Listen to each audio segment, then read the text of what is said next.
मी आईच नाही विचारलं व ती गुढीपाडवाच का करायचा, ती सक्रातच का करायची, होळी का करायची, त्यासनी विचारलं. त्यासनी काय माहित नाही, नुसतं करायचंच असते म्हणतात. मला सांगा की का करायची असते ती होळी? अगं पूजा, जुन्या लोकांनी जे काही सण तयार केले की नाही त्याच्या मागं त्यांचा काहीतरी हेतू होता. पण ते पिढ्याने पिढ्या आपल्यापर्यंत पोहोचेपर्यंत ना त्याचा खरा अर्थ काय आहे की नाही तेच लोक विसरून गेल्यात.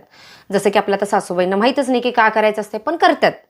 त्यांच्या सासूबाई त्यांच्या आई त्यांनी करत होत्या म्हणून ह्या करतात.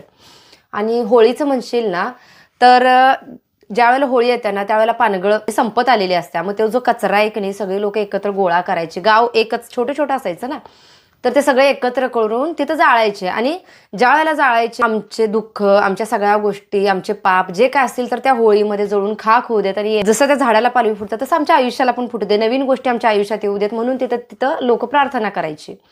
पण तू कधी विचार केलायस का की होळीच्या वेळेला बोंबलतात, डपली वाजवतात, त्याचं कारण तुला माहितीये? होय होताय.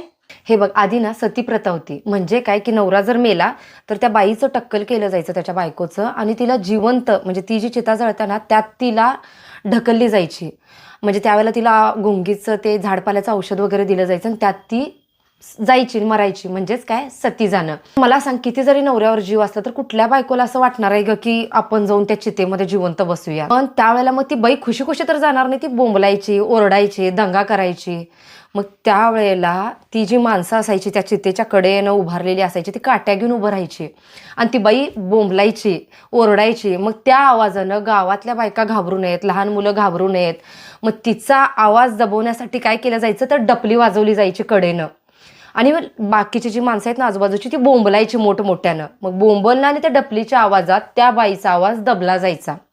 मग ज्या वेळेला राजाराम मोहन रायांची जी वहिनी होती ना ती सती गेली, त्यावेळेला ह्यांच्या राजाराम मोहन रायांच्या मनावर खोलवर परिणाम झाला. मग त्यावेळेला त्याच्या विरोधात त्यांनी आवाज उठवला. मग त्यावेळेला general governor Lord William Bentinck म्हणजे 1829 मध्ये त्यांच्या म्हणजे राजाराम मोहन राय यांच्या मदतीनं कायदा अंमलात आणला. सती प्रथा बंद झाली त्यावेळेला. मग तेव्हापासून हे जे कडेनं डपली वाजवणं, बोंबलणं, आणि त्यावेळेला ते मेलेला व्यक्ती असायचा त्याला नैवेद्य पण दाखवला जायचा. मग हे पुढं चालत आलं. म्हणजेच काय, पिढ्याने पिढ्या त्या गोष्टी घडत आल्या, पण काही गोष्टी त्यामध्ये मिक्स होऊन त्या पुढं वेगळ्या पद्धतीनं पण चालत आल्या.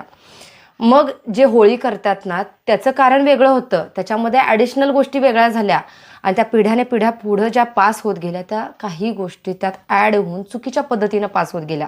आणि त्याचं कारण काय आहे, हे असं का केलं जातंय हे कुणी विचारायचं धाडसच केलं नाही किंवा जाणून घ्यायचा प्रयत्नच केला नाही. परंपरा जपल्या पाहिजेत, सण साजरं केलं पाहिजेत, पण त्याच्या मागचं खरं कारण जाणून घेऊनच.